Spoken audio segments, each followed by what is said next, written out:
এখন আমি যে ভিডিওটা আলোচনা করব, যে আজ থেকে প্রায় অনেক দিন আগে আমাকে একজন জিজ্ঞেস করছিল যে মুড়ির টিনের মধ্যে সবসময় ঠান্ডা থাকে কেন।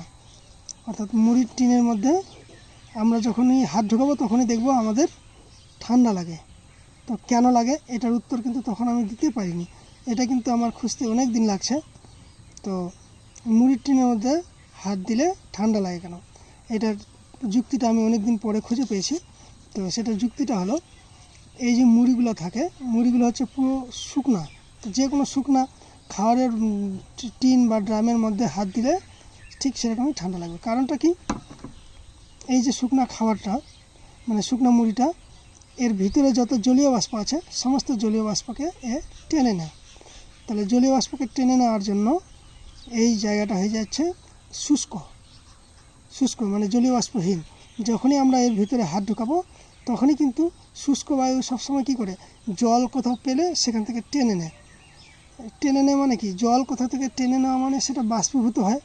যেমন আমরা যদি, তাহলে আমাদের হাত থেকে যে রসটা আছে বা ঘামটা আছে সেটা কি হচ্ছে, বাষ্পীভূত হয়।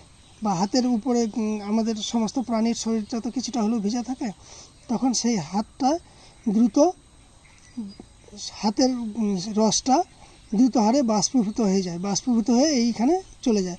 এই বাষ্পীভূত হওয়ার জন্য যে লিনতাপ দরকার সেটা আমাদের শরীর থেকে শোষণ করে। তাই কিন্তু মুড়ির টিন বা শুকনা খাবারের যে কোনো টিনের মধ্যে হাত ঢোকালে সবসময় ঠান্ডা লাগে। আসলে কিন্তু সেখানে কোনো ঠান্ডা সৃষ্টি হয় না।